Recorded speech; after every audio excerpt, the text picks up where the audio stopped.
Welcome to Facing the Nation for March 7, 2025. It has been a bit, but we're here today, nevertheless. And, as every time we have a show, there is a lot to be discussed, a lot happening, and today is no different. Today's program, we want to focus on, or I should say, we want to give a tribute to Guyanese women. As you know, tomorrow, March 8th, which is usually International Women's Day worldwide, we will be celebrating same. So today's program is geared to that celebration, and we will be doing discussions along that line. But of course, before I get into the program, we talk about the guest for today. I want to urge you to call up a friend, call up a neighbor, and tell them that Facing the Nation is on. It is on all of your social media platforms, the People's National Congress Reform page on Facebook, APNU AFC page on Facebook, the APNU page on YouTube, and we are live, and as well we're on channel 6 on your local channel in Guyana. So I want you to urge you to call up a friend, call up a neighbor, and tell them Facing the Nation is on, and today you can't afford to miss this program. Today's program, as I said, we will be focusing on Guyanese women and their contributions, and to really talk about issues facing Guyanese women as we celebrate International Women's Day. Before I elaborate some more, I want you to know that today, for my guest, we are expecting MP Coretta McDonald, MP Nima Flu-Beth, and our executive members, Miss Robin Simon and Miss Joan Ramsindo. So I want to start out with Miss Robin Simon, who has already joined us. Today's program, they will be coming in at intervals and we will discuss the issues. But as I have Miss Simon on, I'll pull her up on the screen as we continue this discussion today. Welcome, Miss Simon. You need to Good unmute your afternoon. mic. Yes, please. Thank you. Good afternoon, everyone. Good afternoon to you, my darling. And Let's it see. is a privilege to have you here on Facing the Nation today as we talk about Guyanese women and their contributions and the issues facing Guyanese women in this current day, 2025, a new era, oil and gas and all that is happening. The theme for this year International Women's Day is it's accelerating action. And as you can imagine, this is the worldwide team, and we understand what is happening as well in the context of Guyana. And I believe this team is noteworthy because there is a lot happening and there is a need for more action. Less talking and more action, I believe, is what we would want to have. I also see MP Nima Flu-Beth coming in as well. Welcome.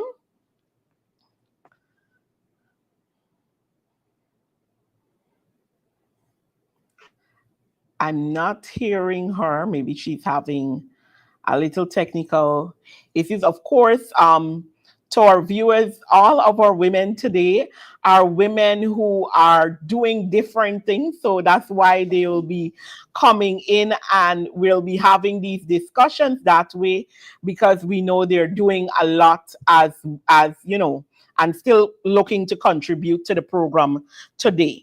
So I want to start our discussion as you know, as I said, there are a lot of things happening um, in Guyana as it relates to women. Um, I think you're 1 second. Could my technical team check with MP? She's saying she's having an issue. All right.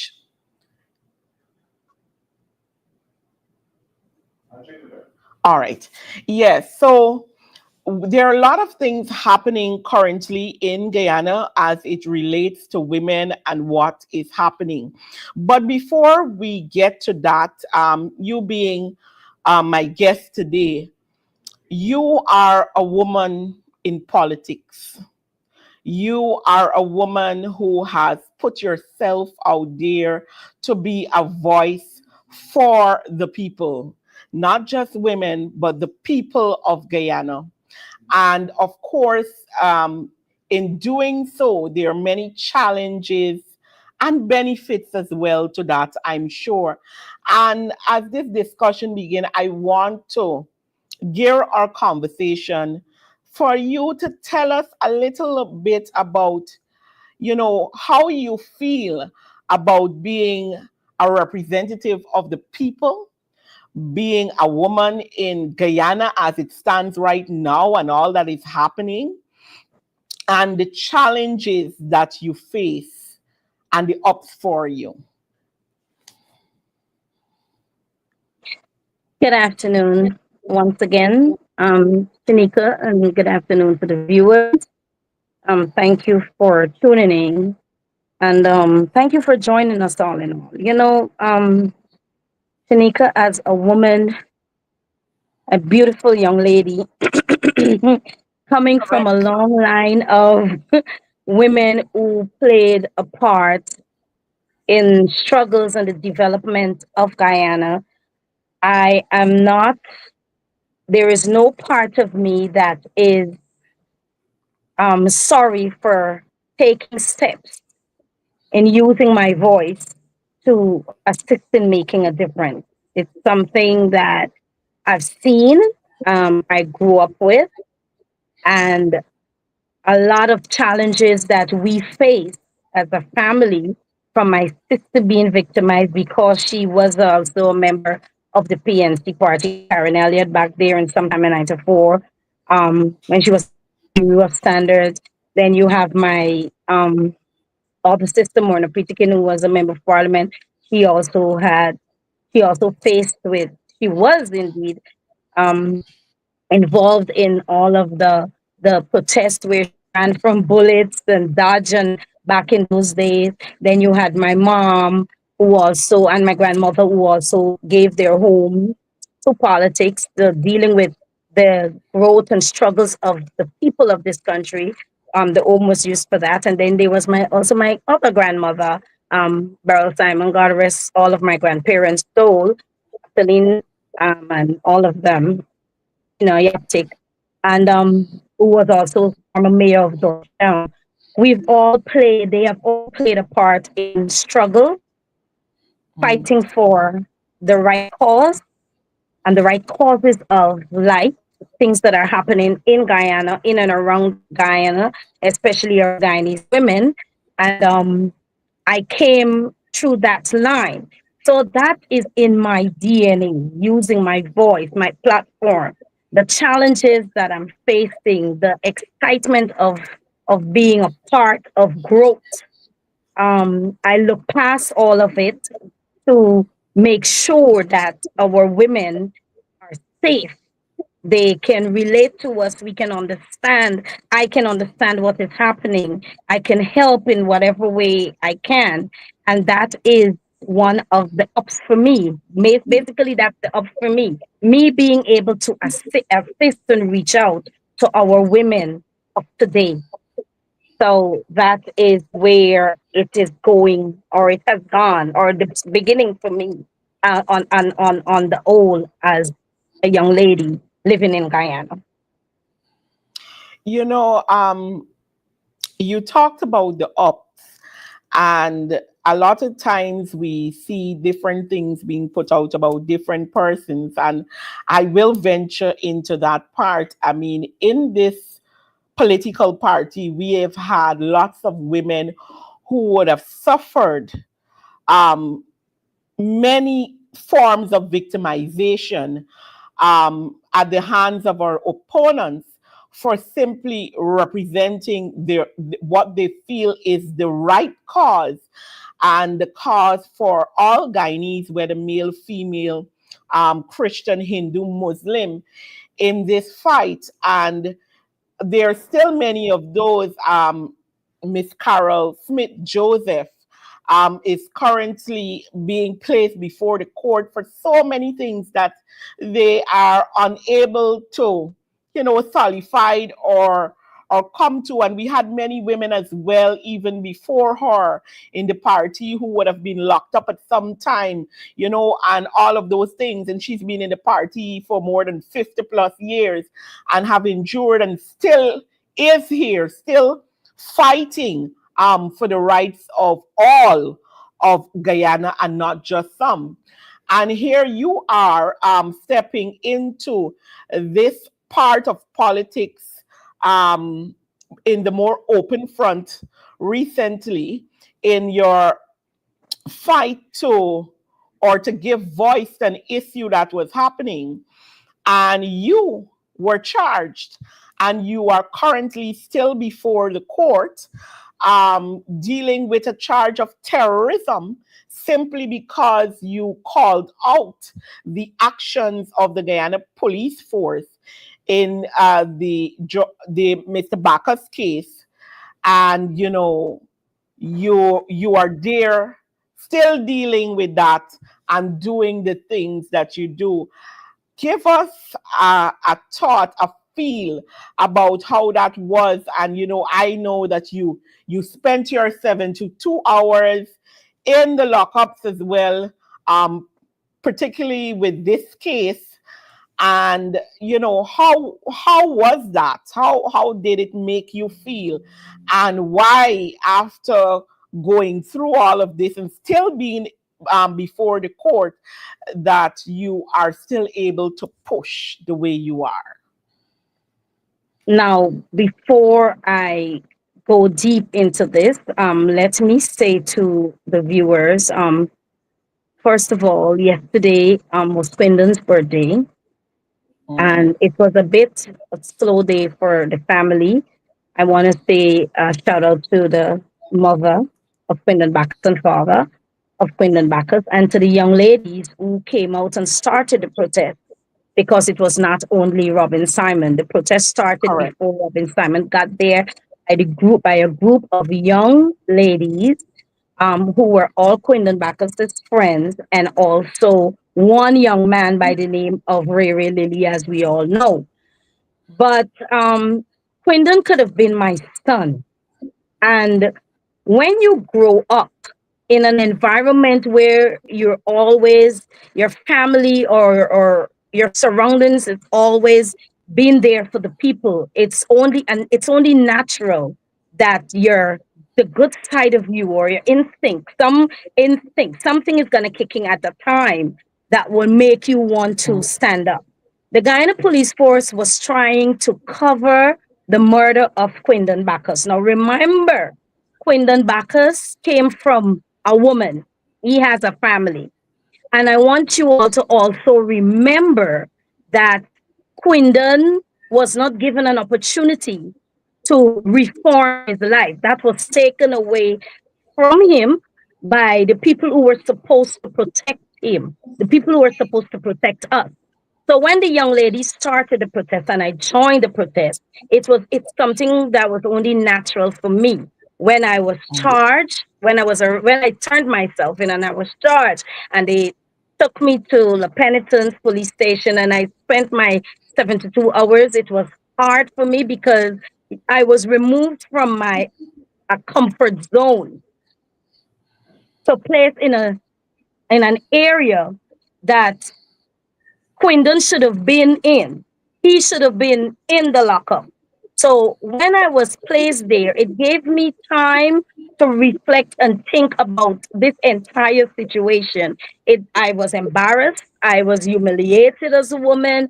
I could not have taken a proper shower because of the conditions of the facility. I could not have eaten because of how depressed I was in that time, which in it gave me an opportunity to pray a little harder.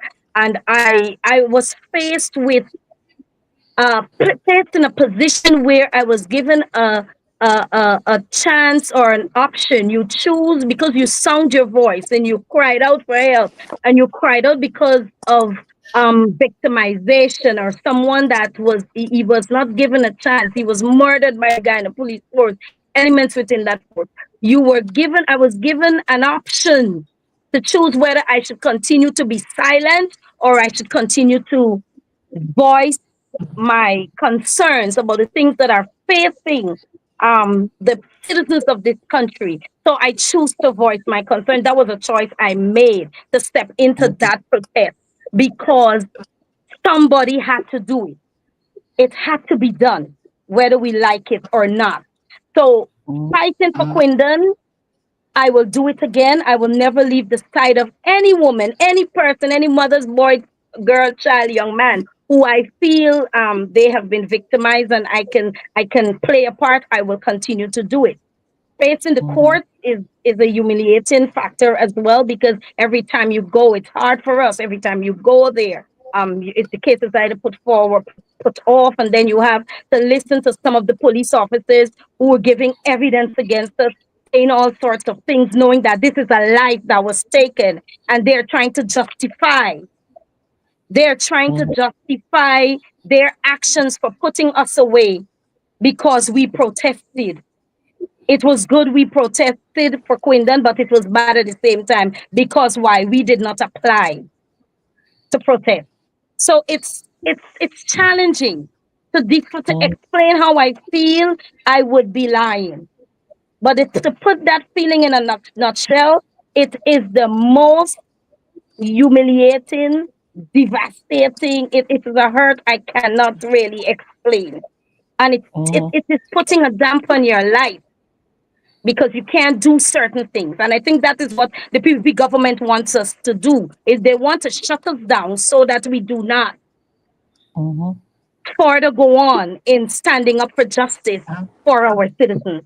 And it's a case I will not leave. I will not leave the side of the parents until this case is closed. Thank you so much. So I have with me joining MP Nima Flu Beth. Welcome. Nice to be here. I hope you're hearing me. Good afternoon, Yes, everyone.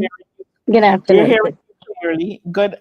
And we Mhm. also have Ms. Joan Ramsindo, one of our central executive members of the People's National Congress Reform. Welcome. Good afternoon, Shaneika. Good afternoon, everybody. Thank you.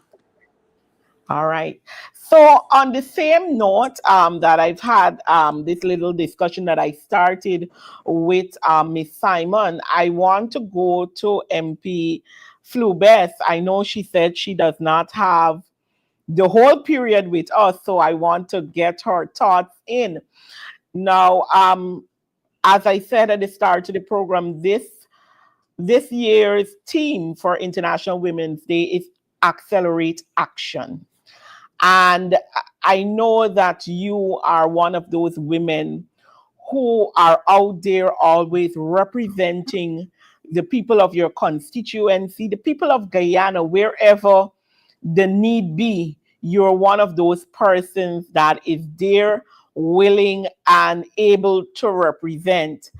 And many times people see us and they don't understand, and there are challenges and there are different things happening. But I want us to talk a little about you for a second. You have stepped into this realm where you are officially a representative of the people, just like your show says, right? You're a representative of the people, and you have been doing that job. And I know in these positions there are challenges and there are plus to it. Um, talk to us a little about your challenges and what do you hold as your motivation for continuing the fight and pushing through. Thank you again for having me on your program. I want to say happy International Day to our lady, all the women. I know tomorrow is our day where we celebrate and have the different activities to observe all week. Persons have been doing so. As a woman, first of all, it is a challenge when you have to balance your family. I have a family. I have a second job, and I take those very seriously because instilling values and working with children is not something that I take very lightly. And also, I also now have the responsibility of representing the people of Guyana. I take great pride in doing so because, like when I listened to my comrade just now, Robin spoke, I empathize with what she was saying because I can relate to the many struggles that we face ever so often. As a parent, I wouldn't want to experience losing any of my children in the way Quindon Bacchus lost his life and the struggles his parents and families and friends and community have to go through. I know it's not something easy. And as a parent, I would have had my experiences with my children, being hospitalized, things happening to them. And I could tell you about the emotional distress you go through as a parent when you have to go that much as to the extent of losing, a child is not something that I would want to experience. And so I empathize with Quindon's Bacchus family and those who would have lost loved ones tragically through a system that is not fair to us. The challenges that we have so often is the system, is systematic, representing people. You have to go through different systems, for example, social service. You would have the seniors having to get their pension book or to get some service, and they have to go through all these ordeals that you have to deal with every day. And I find that to be challenging. However, I am motivated at the fact that we can make a difference. It takes one person to make a difference. So, regardless of the challenges that we see in front of us, and the biggest of all is the current administration, because we have on paper and on record systems that can work. The democratic processes that we have, be it through the local government system and all of that, but we recognize that this regime constantly overlooks the systems that are in place and try to put in their own system that suits them so that they can achieve their goals. So my main challenge as a politician would be the systematic approach that faces our people ever so often in receiving services, in being able to do the things that they have to do. But being in a position to represent people, to stand up for people, to be a voice for the voiceless is important. Even as we observe this International Women's Day, for me, I am reflecting on the women at Caneview, those single parent mothers, um, those girls who would have gone through the traumatic ordeal of looking at them losing everything. We know that women always try to make ends meet. And I know that those women would have for years make ends meet to develop their homes, to have get their families comfortable, and then to sit and look at all go down in the drain. You could imagine the emotional distress and discomfort that they continue to experience. I've looked at other women having nice, a lot of size and moving down to losing so much weight in a short time. I myself experienced that. Losing that amount of weight in a short time. And you understand the impact the stress could have on you. And so I think about the women of Sarah Johanna that would have experienced the horror of having their personal belongings destroyed. And I think about that mother with the four girls, correctly remember them? In Sarah Johanna there. I think about that woman who would go and catch guano. That's how she survives. She catches guano, sell them on the roadside, and have to raise money so that her girls can go to school.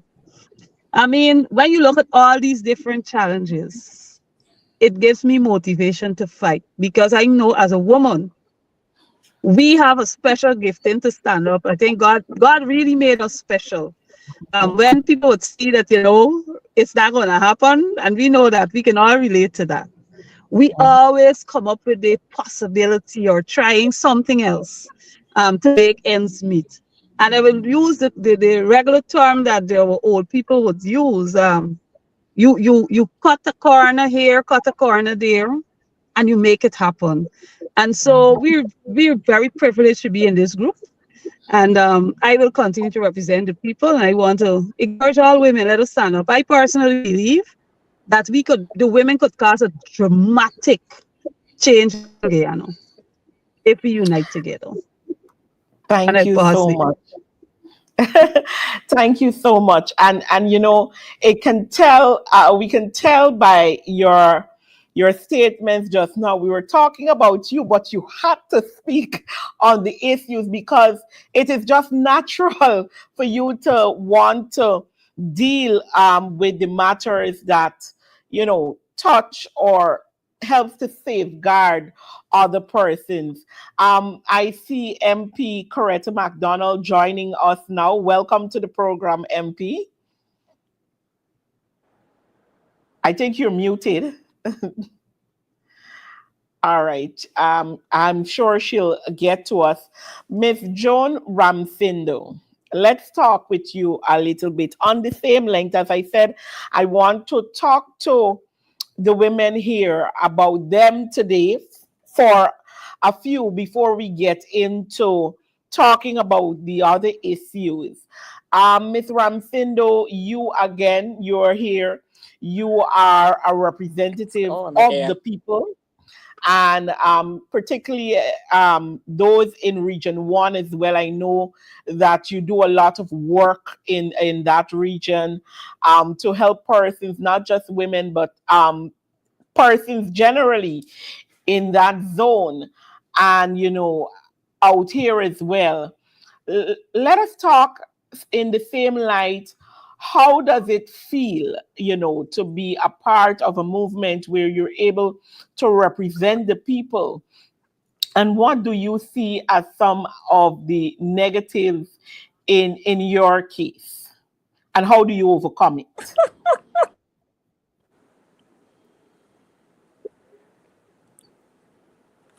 I I didn't believe. get the last part, Shanika. Anyhow, good Go ahead. afternoon to the viewers.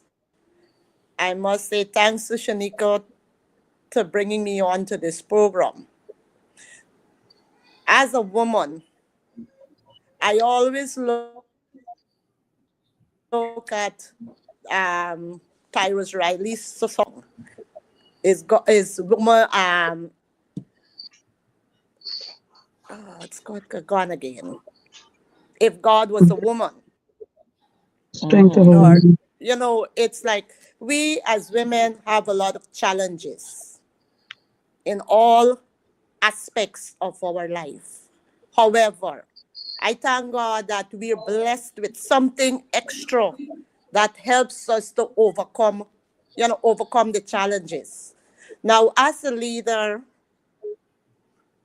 in the political arena, I'm happy to be there because I will be able to educate women in the different levels. As a teacher, as I was, it was my greatest pleasure in dealing with the young females in the classroom, the young girls in the classroom,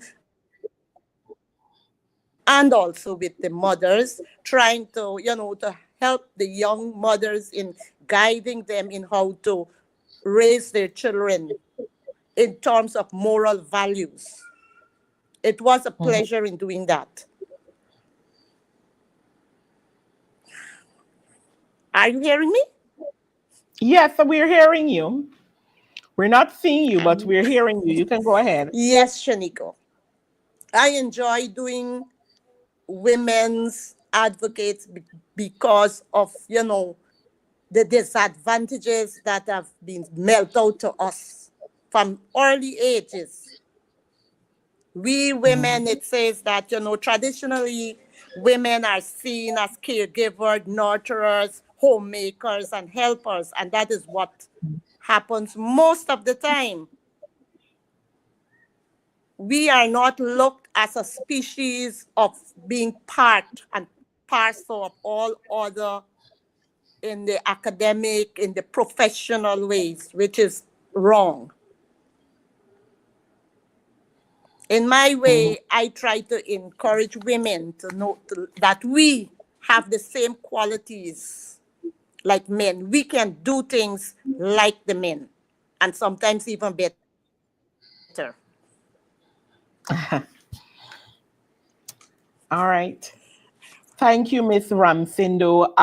Miss MP Coretta, you're okay now. We can see you and can hear you. Welcome Thank you again so much, to Shanika. I Facing was the busy Nation. speaking and not remembering that I did not unmute myself. Um, I want to extend happy International Women's Day to you, the panel, and to all the women in Guyana. I feel honored to be amongst this set of women. And as we celebrate International Women's Day, we must remember the kind of influence we have. And we were blessed with a spirit of boldness because you know what? When we look at the challenges that women have to face, as a woman, you carry a child in your stomach, in your womb for 9 months. As a woman, you have a menstrual cycle every month that gives you cramp and belly aches and headache and all kinds of feelings. As a woman, you have to be there to nurse a baby, to make the porridge, to cook the food, to wash the clothes. You're a professional woman and you're a housewife, and you're a teacher, and you're a lawyer, and you're a doctor, and you're a this, and you're a seamstress, and every single thing. And as a women, I know that when God created us, He created us with a special touch. And that is why I salute women every single day. And as I sit and I'm hearing Nima talking about Cane View and Sarah Joanna, and I'm remembering the women at an heartless government flooded at night. I sit here and I remember Robin Simon, who had a charge trumped up against her.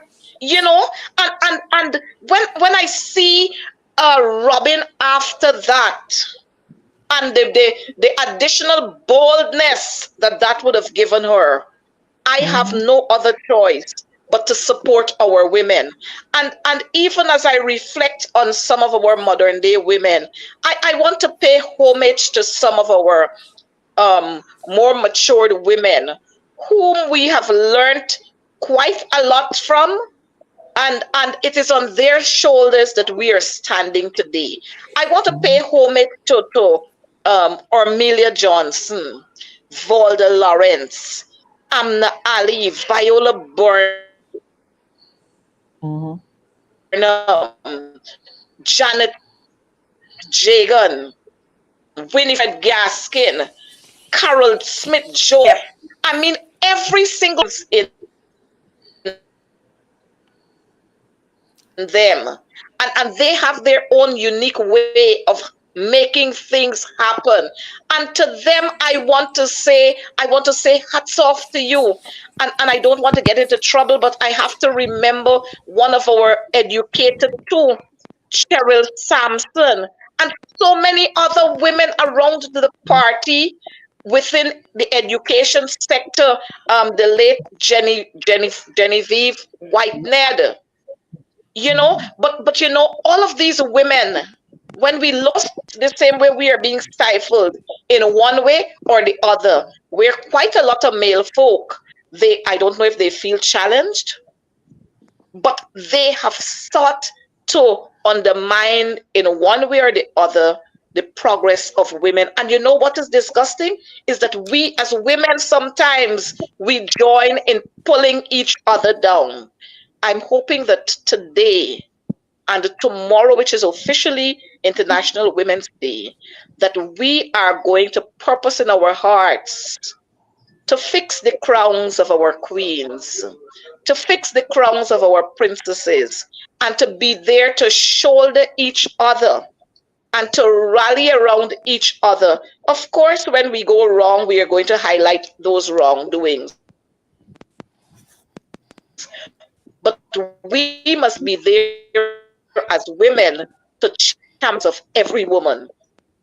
I'm here on the Essequibo Coast, and I figure you might be getting there.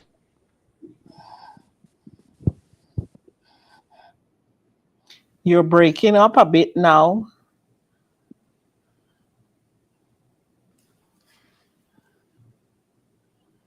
We're not hearing you, MP. All right. Oh, wow. Yes, now we're hearing you again.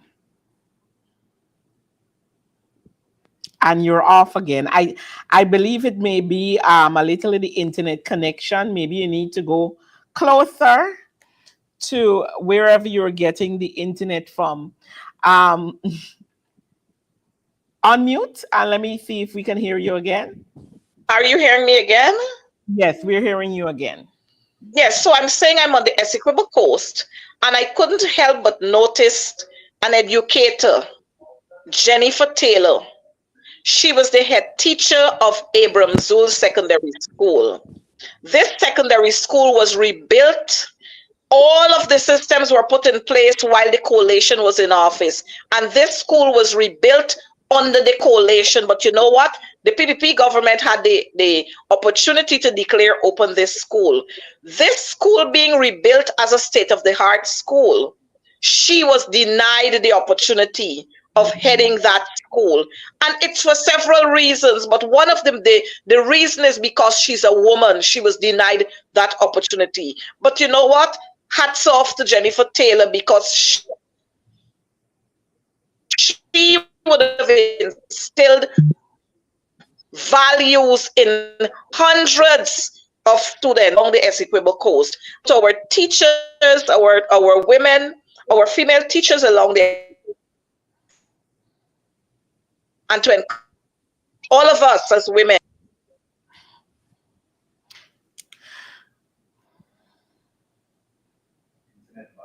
Your internet is a little bad. Maybe if we subtract the video, it might help with us getting better sound from you. I'll give you a moment. MP Flubes, I know you have to leave us. I just wanted to say, because I did not even know that Miss Ramsindo was a teacher during her younger years. We're sitting here with a panel of teachers. I taught for 5 years myself, and every other person sitting here on this panel were teachers as well. And I guess that says something about the people who engage in, representing people, and, why we must respect our teachers. Um, at, at any given time, in these cases, because I did not even know that. MP Flubeth, there are many things happening, and I just want to have your comment before you head out to continue doing what you are doing. Um, we have you started talking about Kin View and Sarah Joanna, and we know we've had so many issues. I have no footage of what is about to happen in Pleasance, and women crying out about how the things that the PPP is doing is affecting them. We have a woman chancellor and chief justice who have gotten an agreement, at least an agreement was given by the leader of the opposition, who is constitutionally the person who should consult with the president to make sure that those appointments are filled. And that was done. And we do not see any move from the government to solidify their position. And sometimes it begs you to wonder if is it because they're females? Is it because they are females who look a particular way? What is it? Or why is it that after having the constitutional side completed with the president and the opposition, that no move is made? And we see all these things happening in our country with women. What are your thoughts on that as I allow you to leave us to do what you need to do? Thank you again, Shanika. I'm privileged to sit among all these teachers, these educators here. And I guess you noticed something about being an educator. We're very vocal. Um, Mhm. and we always have to stand up. And I guess the experience of being in the classroom and Mhm. having to stand up for your students in the classroom or your pupils in the classroom gives us Mhm. a plus at where we are so that we can continue to speak on behalf of the voiceless. When all that keep coming to my mind when you speak about all these things that are happening in society with people on appointments of women and all of that, it come back to what I've said in the beginning. Our main challenge is the system. And the question is, what are we willing to do to change the systems that Mhm. continue to oppress us? What are we willing to do as women to change the systems that continues to oppress us? As you spoke, I even thought about this cost of living. The Mhm. cost of living crisis in the country mostly affects the women because if you have your husband or your spouse or whoever, they just give you whatever money you're supposed to get for the month, the week, or the fortnight. And it is the women who actually faces the market. A few men go to the market, but mainly the women are the ones who goes to the market and face the prices and have to stretch the dollars because the dollars ain't gonna double up. Because we know, the men might want to have you explain why you got to get extra money in such a short time. But we're the ones who go to the market. We're the ones who have to deal with the prices. And the question is, what are we doing about it? I mean, Mhm. yes, we talk about it, but I'm quite sure there are more things we can do as women um, to bring about the necessary change that we would like to see when it comes to cost of living. We have to find a lot of money to take care of our families, and you know how it is with the money is coming, so we have to stand up. Non-appointments, we see the foot dragging, the disrespect even in our parliament, the blatant disrespect for women.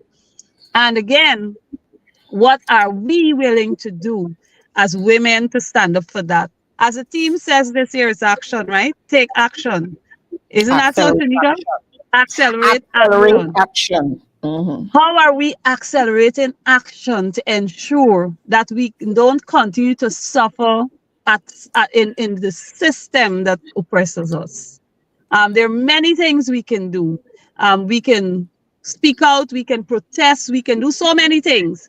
Stand up, we can start different campaigns, we can network with our women, and I'm quite sure that we can make all of that possible by using our skills and our talents that we so effectively can use to bring about the necessary change to accelerate the action needed so that we can have equality and equity in our country when it comes to women. So I want to say to our women, there are many things we can do. Let us continue to be a united force to deal with.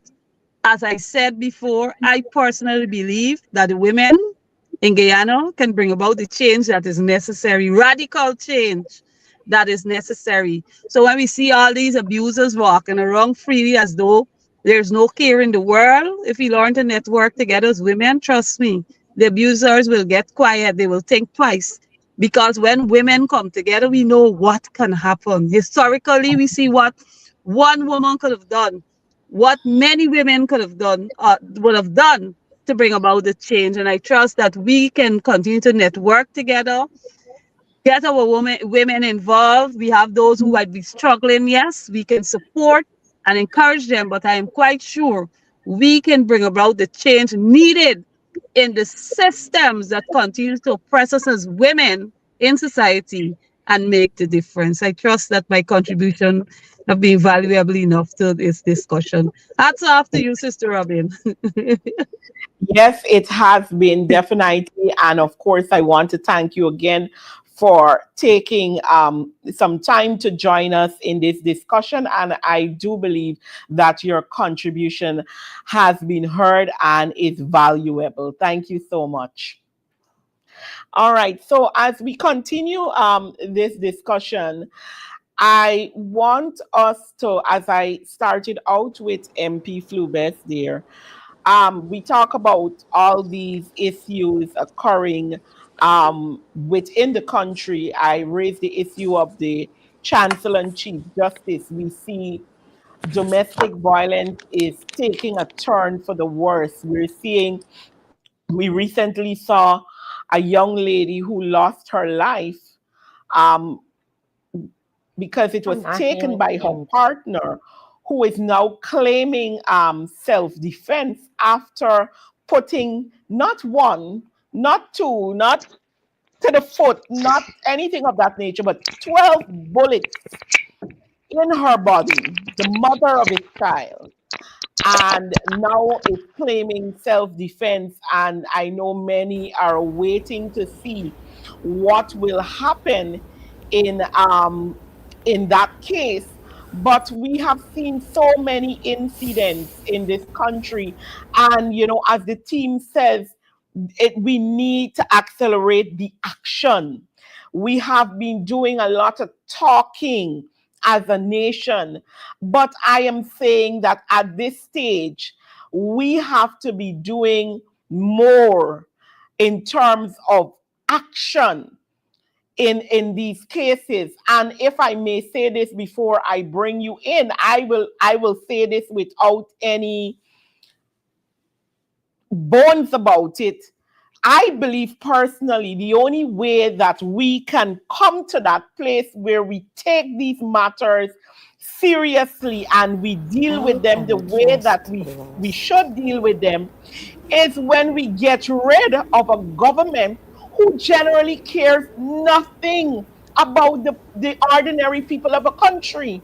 These matters do not affect them, quote unquote, court, their friends and their family. And when there are situations where it does, because they have the money, they have the ear of somebody, they do what is necessary. But the ordinary people do not have a voice in these issues to deal with this matter. And it is my humble opinion the only way that we can deal with this matter, we can see policies put in place to ensure that nobody will take God out of their thoughts to just get up and do these things at their will, is when you have a government who believes in planning and putting policies in place and putting action and ensuring that the ordinary people, their calls, their cries are heard and looked after. So at this stage, I want us to comment on these issues, domestic violence that women are facing every single day in this country. We hear of these issues on the news, and let's talk about it. I'll take Miss Simon, and then I'll go to Miss Coretta, MP Coretta. Sorry. First thing, Shanika, we have to unite. We have to unite as a people, as women. We need to have a covenant, something we stand for. If we do not stand for something, we are going to fall for nothing. That's the first thing. And all of the challenges that women are facing, ordinary women are facing in this country, most of it is happening because the government has no respect. This sitting government, the PPP government, has no respect for women, especially those women who are poor. Their family, their friends, their favorites, they benefit, they enjoy, they cooperate, they interact, they mingle, they do everything that is for the government. If you're not supporting the government, you do not stand a chance of elevating this country as a woman. So that covers everything. So we need to connect and unify, become one, to move ahead Mhm. with this with whatever we plan to do as women. The second thing is when it comes to domestic violence. I let me give you an example. There was a period in my life when I was in an abusive relationship at some point in my, Mhm. and abuse begins somewhere. It starts somewhere. It's either spiritual, physical, emotional. It begins somewhere.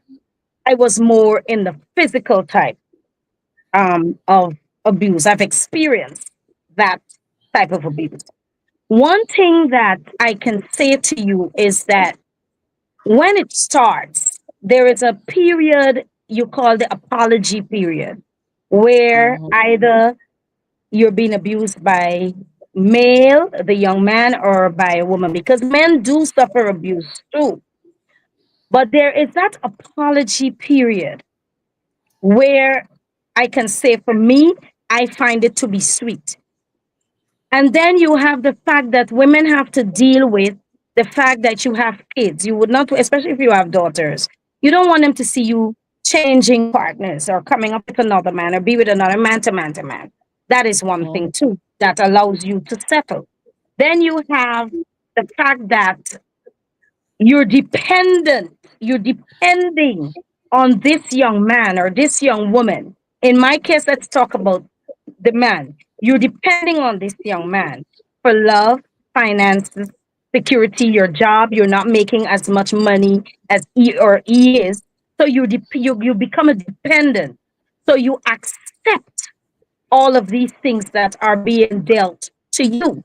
But there comes a point that you will eventually shut down. Like my case, I eventually shut down and I had to get out of it because it was getting worse to a point where you would have seen marks on my skin. And that came from the fact that I was settling because I did not want to go out there find a better job. I did not want to let my daughter see me moving from this relationship to another relationship. There are things that cause us women to stay in abuse. And I want to say today, plain open to all women, it doesn't matter what type of abuse you are facing. You should develop the strength to walk away from whatever that relationship is because it leads to only one thing, death.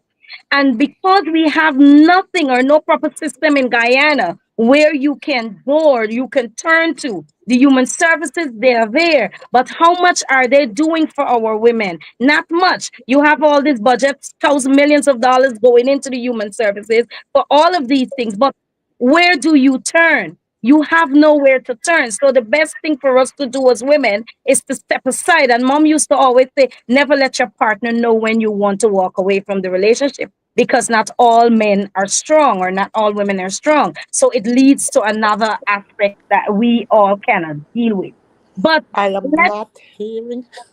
let you not here. Let me go back to the fact that the things that are we are being that we are faced with in this country is all because the government has no proper system. They do not have no respect for our women, so they can do whatever they think they can do whatever they want to do, but not for long. And unless we stand up and unless we unite and stand up and say enough is enough, they will continue. Women will continue to be murdered or killed. They will continue to be abused. They will continue not to find proper jobs. We have young ladies who are security at the age of 19 and 20 because you have no proper, they're qualified and they cannot be employed because why? They are not affiliated with the government. They don't know somebody in the system, so they cannot be helped. So they have to settle. Hi, good We day. have 22 years old women with two and three The children who are next, the struggling, next and boutique. all of this is coming Swing from it. because of the fact that there is Yeah. nothing in the system,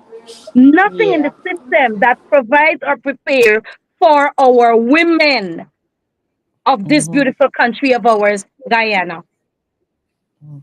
Thank you. MP Coretta, your thoughts. You're on mute and we should be able to hear you. Yes, we're hearing you.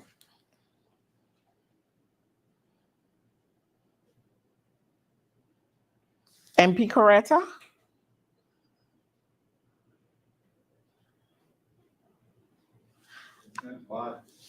I don't think she's having really bad reception. I may have to take um, operator. I may have to take a call from her instead. Let me just put the call in. Could we have a mic so I can just put it there?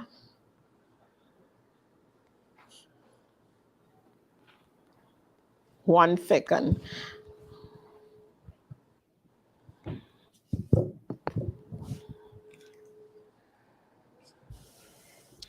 So MP Coretta, you're live here. You can cut the recording you're listening to and let's talk via phone.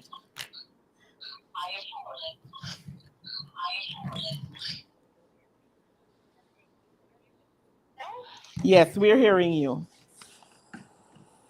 Okay, good. So we're talking here about women, and we're talking about celebrating our women. But in this celebration, there are so many challenges that women have faced over the years. And these challenges go way back. And they're still prevalent now. Like you highlighted, non-appointment of prominent women in this society. We talk about the chaplain, the Chief Justice. We can talk about the late Genevieve Whitehead, who was never appointed as Chief Education Officer. And she acted in that capacity for over 7 years. And there are so many other women who have been acting in those positions and they cannot be conformed.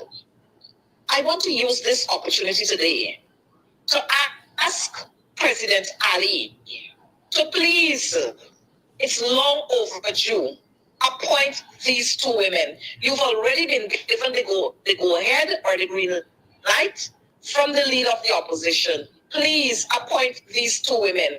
If you're really, really serious about the contributions that women have made in this society, and if you're sincere in recognizing the contributions of women, we ask you to appoint these two women. Outside of women being the non-appointment of women in their workplaces, we need to talk about harassment, sexual harassment in the workplaces. Just this morning, I received a report from a young lady who is being harassed by a senior official within our workplace. And because she's not giving him the time of the day, numerous letters are being written to her. So women are faced with all kinds of issues in and out of the home. And then when we look at what is happening with domestic violence in our country, leading to the death of many, many women across this country, it is simply because this administration doesn't have a plan.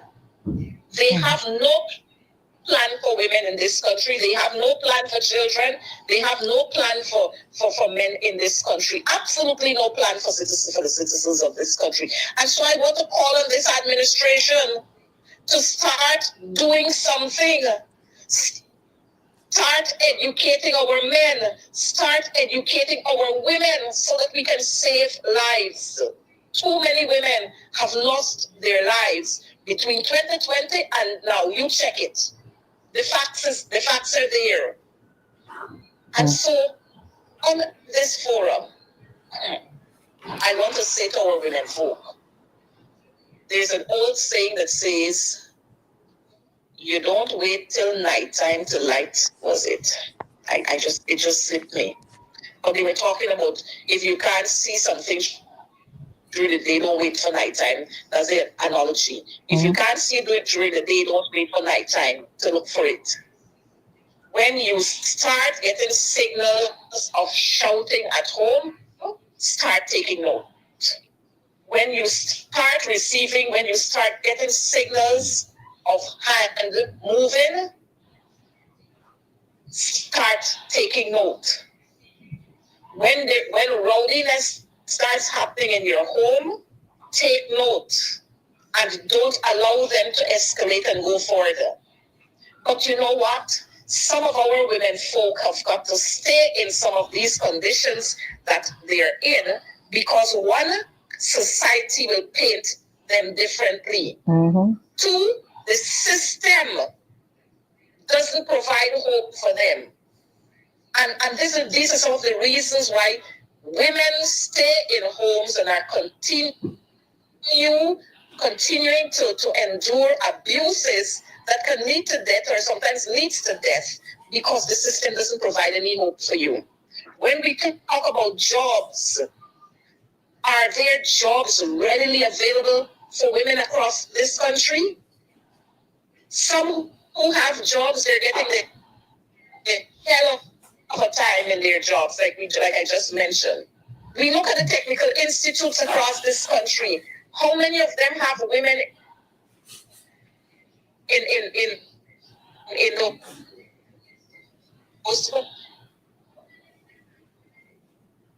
those positions? In those positions, the demo.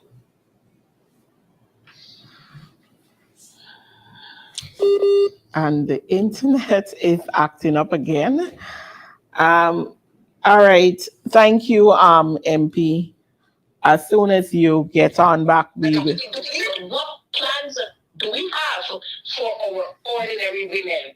And so today I want to call on the PPP to fix it right. Fix it and get it right so our women can be empowered, our women can be employed, our women can sit and make decisions, and our women can be led, can lead in positions, or they can be in leadership positions so that they can make decisions. And if you check it, women have been making very sound decisions. Mm-hmm. No disrespect to our males, but if you check at what happens many times, you look at the protests, women are leading out. You look at when there's a function, who do the cooking, who laying the table, who decorating the room, women. And so we must show respect to our women. We must honor them for the sacrifices and contributions that they've made to our society, to our country.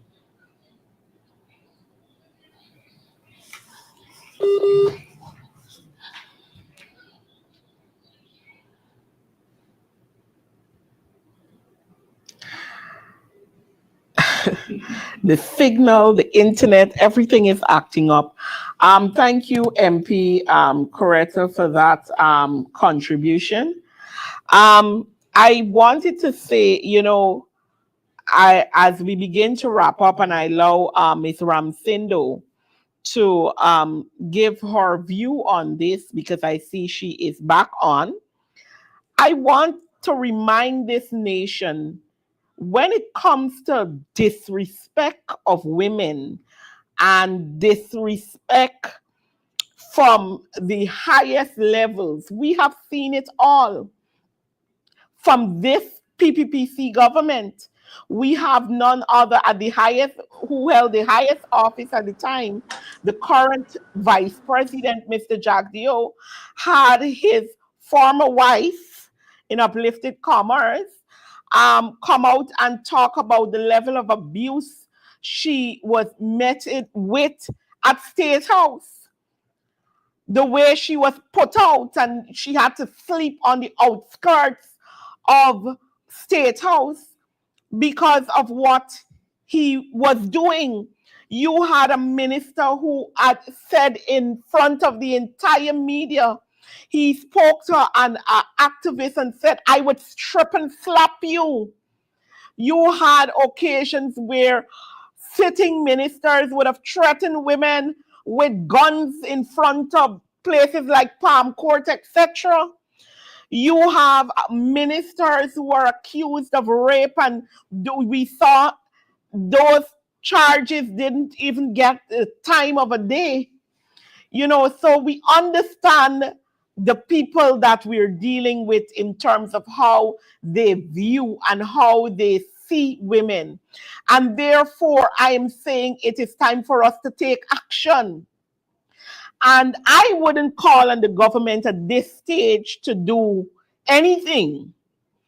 because I understand the position they're in and what they're incapable of doing right now. But what I will call for is that the women of this country understand what we are faced with, and that it is up to us to speak to our children, the young adults, our children. It is our chance to speak to our husbands, speak to our sons, speak to our neighbors, speak to our friends, and come together and tell them we cannot progress like this. It is time for action.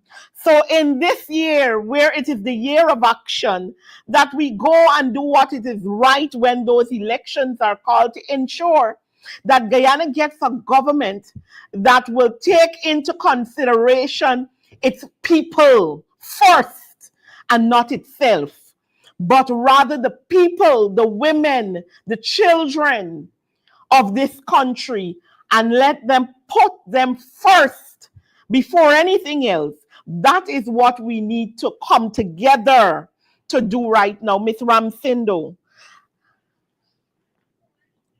I don't know if uh, my technical team, is she hearing us now?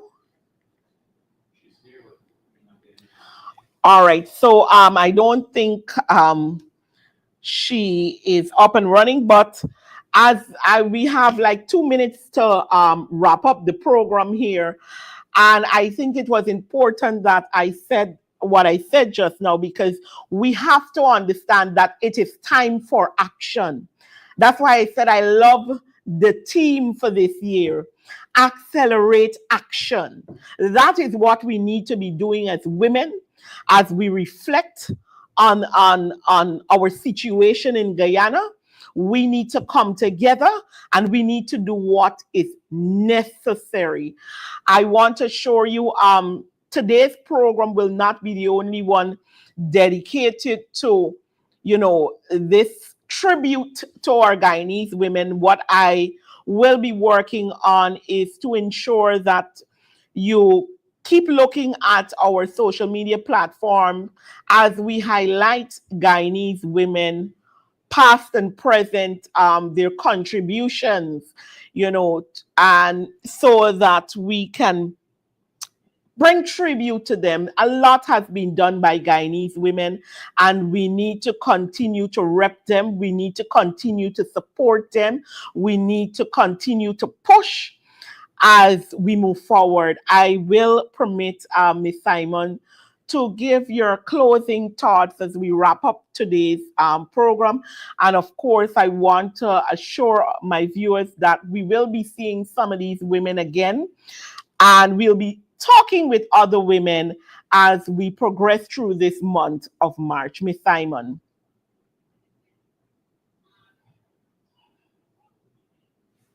Okay.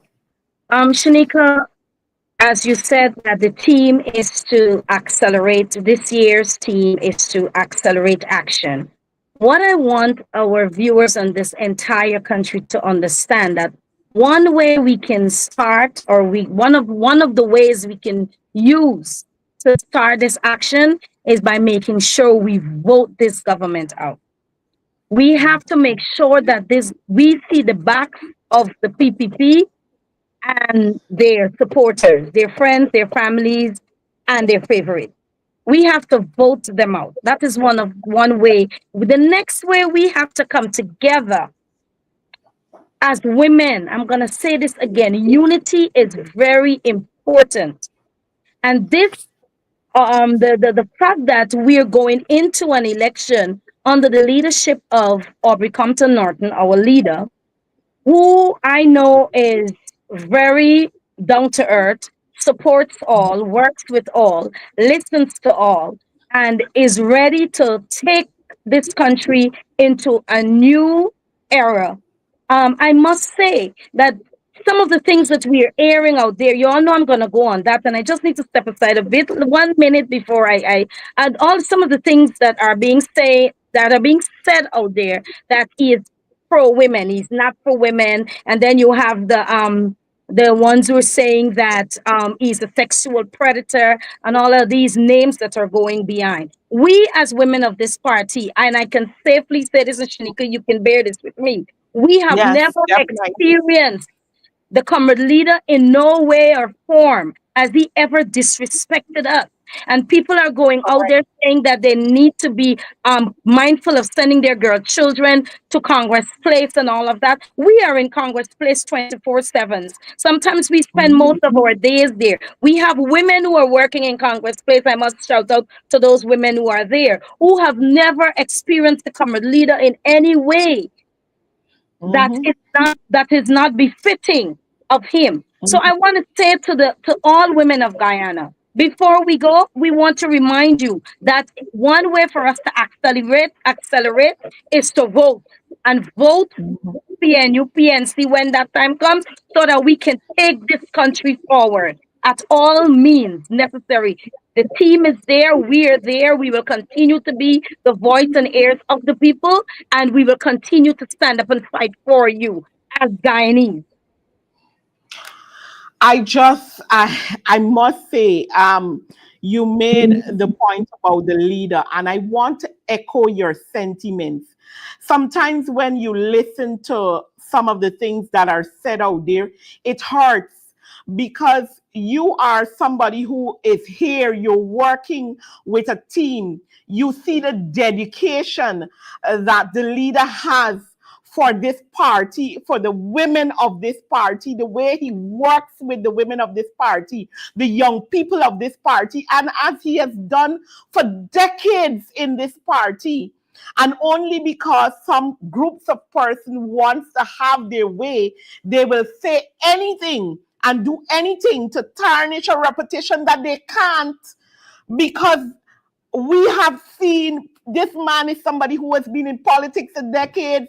And if he had all these things around him, he could have never lasted this long. And, it is heart wrenching when we hear these things. And I am not one to usually sit in a public space to talk about these things, but I must echo your sentiments and tell the nation that the things that you're hearing, they're nothing other than some people who have sucked sour grapes and they're looking for something. But that, I will say this, we will continue as the women of the People's National Congress reform, as the ordinary women of Guyana who have encountered our leader, who has worked with our leader as he built childcare centers across this country, has trained many young people in beekeeping, in so many different things. A man who has taught at the University of Guyana, who has taught classes with mostly women inside of it, that we will continue to stand by our leader and we will work with him, because we are sure that he is the person that will help to take this nation to the place that it needs to be, where there will be respect for women, for children, and for the ordinary people of this country. That is who we will support as we move forward. And as I said, the team says accelerate action. That is what we intend to do this year as we put in a government who will respect the ordinary people of Guyana. I want to thank you again, Ms. Simon, for joining this program today. And I want to thank our viewers for being a part of this program, and continue to follow us on our social media platforms as we continue to update you. And as I said, today will not be the last.